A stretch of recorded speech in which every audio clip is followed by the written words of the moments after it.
So Philadelphia assistant head coach Rico Hines speaks on Russell Westbrook, and he gives an honest opinion about Russell Westbrook. Now, and speaking about Russell Westbrook, he talks about his work ethic and how hard he works and how much of a driven type player and person that he is on and off the court. But he also says that, Russ is, a driving force, and, he's going to give you everything he got every time he goes on the floor.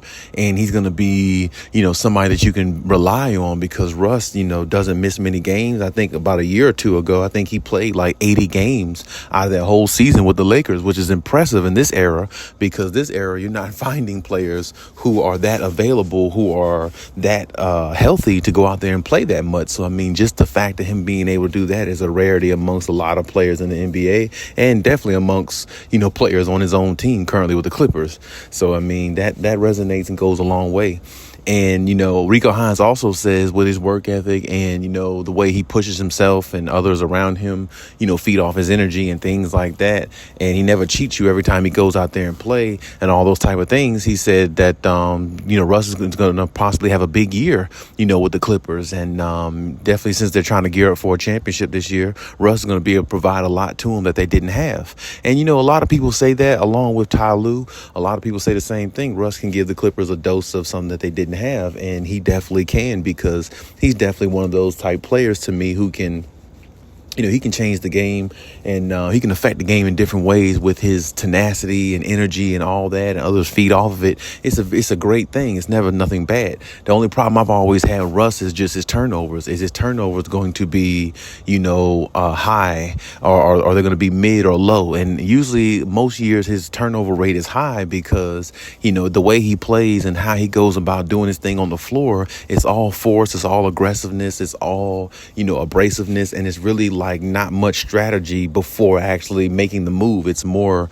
all gas, no brakes, and not thinking about the outcome, when it happens, or after it happens. And that's a recipe for not success and when you're trying to win a championship, because you have to be worried about what you're doing on the floor. You have to make good decisions. You have to be all that to be a top level point guard in this league. And Russ has been a top level point guard in regards to, his individuality, getting his own stats, the triple doubles, all those things. But he's never been a top point guard in regards to, taking care of the ball, assisting at a high level, and helping his team win. Because I guarantee if Russ was able to dish out 10 to 15 assists in his so-called prime, in his prime when he was on the OKC Thunder, without getting 7 or 8 turnovers per game, how many games or how much more would OKC would have won? Or the other places that he went and played with other superstars, how much more would those teams would have won? You see what I'm saying? Because it goes a long way when you have a guy who can give out 15 assists, in a game. But it also goes a long way when you got a guy who can give out 10 to 15 assists and only have 2 to 3 turnovers the whole game.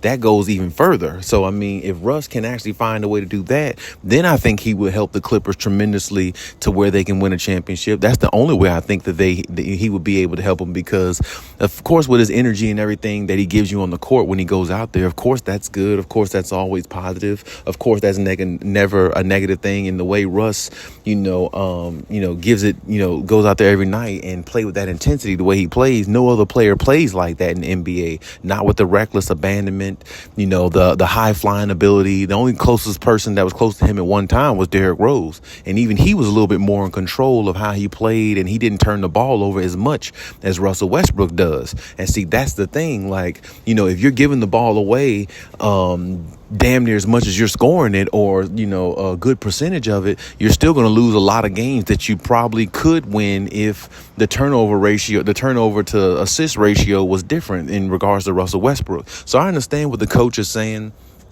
about Russ, because he's had a lot of encounters with Russ. He's been knowing Russ a long time. Rico Hines is definitely, somebody that's well respected, with a lot of players and things like that. But, you got to look at the bigger picture. Yeah, Russ is gearing up for a big year, all those things, but it doesn't necessarily mean that it's going to result into a championship unless he plays the way he's supposed to, or unless he plays a little bit more in control. And that's just what it's going to come down to. The Clippers need a point guard who's in control of what he does, rather than being reckless and giving away away points and giving away possessions, whereas it makes it harder for them to climb that mountain and win the championship with somebody who gives the ball away as much as he's trying to be productive and put the ball in the basket and score. So, I mean, it all depends how you look at it.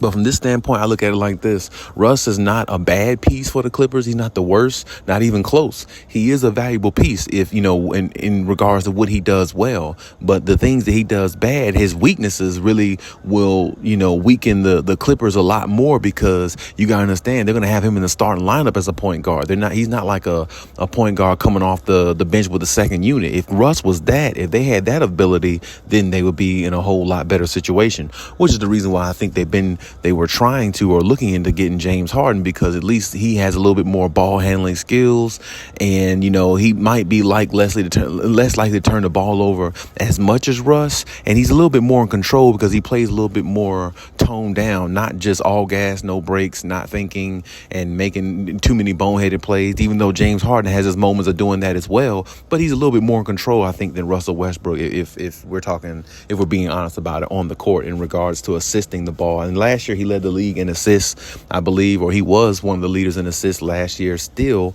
even though he's been in the league a long time, James Harden. So if they find a way to get him, that might neutralize some of what Russ does bad, and in regards to passing and turnovers wise, and maybe it can balance out a little bit more scoring wise, because James Harden can have nights where he can score a lot of points, and so can Russ, and they can just balance each other out while Kawhi and PG just be who they consistently are every night. But that's a big if they get James Harden. But that'd be the only way, to me, the balance will really shift, the way it's supposed to, unless Russ comes into this season, a whole different player in regards to, his turnovers and how he's going to go about distributing the ball, and, being more careful about his decisions on the court. So we have to see how it goes. And Rico thinks that he can win a championship with the Clippers, and he's going to have a big year. So I hope that he's right. And I hope that all goes well for the Clippers, and see how it turns out.